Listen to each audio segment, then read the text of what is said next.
আসসালামু আলাইকুম। নীলা লাইফস্টাইল কাছে দূরে যে যেখান থেকে দেখছেন আশা করছি সবাই ভালো আছেন। আলহামদুলিল্লাহ আমরাও ভালো আছি। আমি নীলা ইতালি থেকে বলছি। আজকেও আমি একটা নতুন ভিডিও নিয়ে হাজির হয়ে গেছি। আর আজকের ভিডিওটা আমি সকাল থেকে স্টার্ট করেছি প্রতিদিনের মতনই। আর এই যে দেখেন আমার এখানে কিছু আগের আরকি রাত্রে এগুলা আ ওয়াশ করে রেখেছিলাম। তো ওগুলা ভিডিও করা হয়নি। কারণ দেখা যাচ্ছে দিনে আরকি আরকি করা হয় না। আর করলেও দেখা যায় রোদে দেওয়া হবে না। সেজন্য আমি এগুলা রাতেই ধুয়ে রেখেছি। এখন হলো আমি রোদে দিব। সকালের রোদ দেখেন। কারণ ৩টা পর্যন্ত এই রোদটা বেশি কড়া থাকে, পরে আর থাকে না।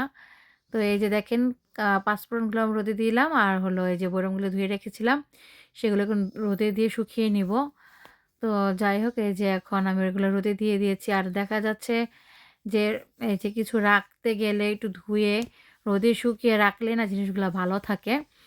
আর এই যে পাঁচফোড়নগুলো তো নষ্ট হয়েছে বলতে যে ধনিয়াগুলি থাকে সেগুলোর ভিতরে একবার ধোয়া হয়ে গেছে। মানে ধনিয়াটা এক্কেবারে আমরা যেমন ফাঁকি কলা যেরকম হয়ে যায় ওরকম করে ফেলেছে। শুধু উপরের খোসাটা আছে, ভিতরটা এরকম আরকি সুড়ঙ্গ করে ফেলছে এরকম।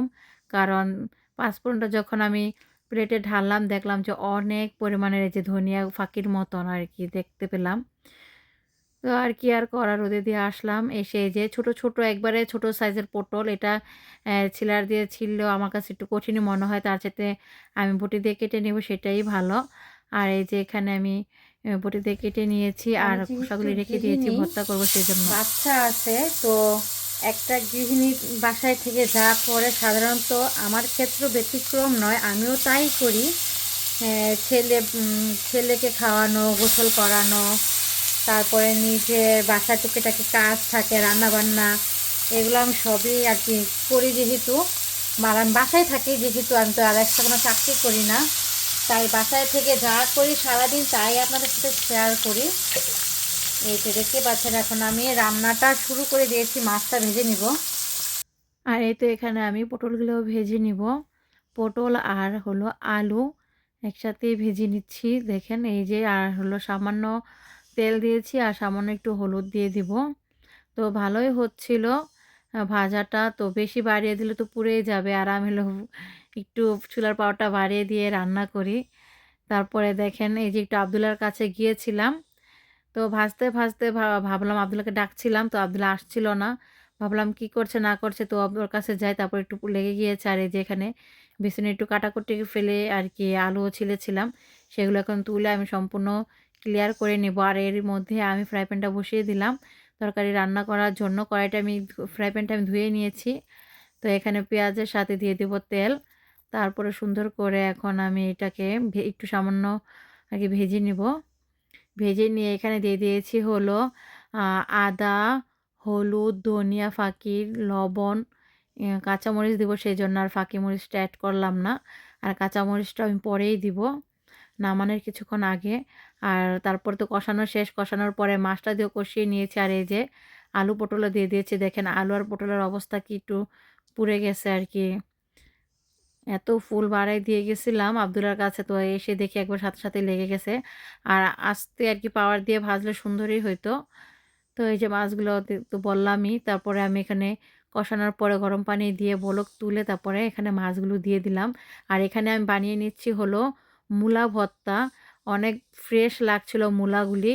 তো ভাবলাম একটু মূলা ভর্তা করি। কিন্তু মূলার মধ্যে একটু মূলার ঘ্রাণও নেই। আর মূলার মধ্যে একটা ঝাঁজ থাকে কিন্তু ওরকম ঝাঁজও নেই।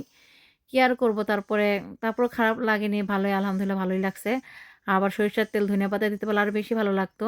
তো এখানে আমি দিয়েছি হলো মূলা, লাল পেঁয়াজ আর হলো শুকনা মরিচ আর অলিভ অয়েল যেটা রান্না করি সেই তেল। তো দিয়ে ভালো করে করে নিলাম, কচুরিয়ে ভর্তাটা বানিয়ে নিলাম। আর এই যে এখানে লুসনিগুলি, এটা আমরা লুসনি বলে বলি। কে কি বলেন সেটা তো আর জানি না। তো আমরা যেটা বলি সেটাই বললাম। এই যে ধুয়ে ২ টা ২ পাশে কোথায় ঝুলানোর জায়গা আছে সেই জায়গায় আমি এখন ঝুলিয়ে দিয়েছি। ভালো করে রোদে শুকাবে। রোদটা একেবারে স্পষ্ট পায় আরকি।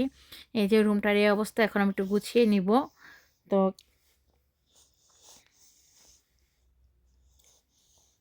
এই যে আব্দুল্লাহ খেলাধুলা করছে। তারপর তো আব্দুল্লাহকে গোসল করিয়ে খাইয়ে দাইয়ে শুইয়ে দিয়েছিলাম। আব্দুল্লাহ ঘুমাচ্ছিল তাও আবার সন্ধ্যার পরেই। তারপরে আমি হলো ঘুমিয়েছি, আব্দুল্লাহ ঘুম আসেনি। তো তারপরে এই যে আমি ঝটপট অতি সহজে আটা দিয়ে যে পিঠা বানিয়েছিলাম এই যে এখন খাবো। নারকেলের সাথে তিল দিয়ে আর খেজুরের মিঠাই ছিল সাথে চিনি দিয়ে। তারপরে এই যে কুলি পিঠাই বলা হয়। হ্যাঁ, এগুলা বানিয়েছিলাম আর সাথে একটু কফি বানিয়ে নিয়েছি। তো খাচ্ছিলাম। এত শক্ত ছিল পিঠা বাবার বাবা মনে হচ্ছিল যে গালগুলো সব ছিঁড়ে যাবে এখনই।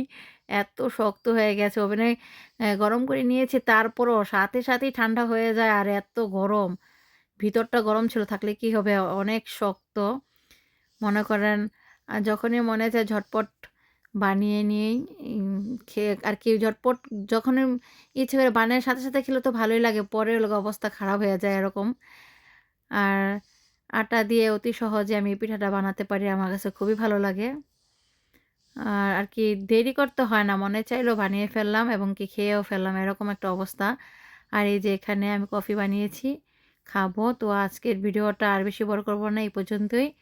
তো কেমন লাগলো আজকে আমার ভিডিওটা অবশ্যই জানাবেন কমেন্টসের মাধ্যমে। আর অবশ্যই সাবস্ক্রাইব করে লাইক দিয়ে পাশে থেকে যাবেন। আজকের ভিডিওটা এই পর্যন্তই। আশা করছি আপনারা সবাই ভালো থাকবেন। আল্লাহ হাফেজ। আমাদের জন্য দোয়া করবেন।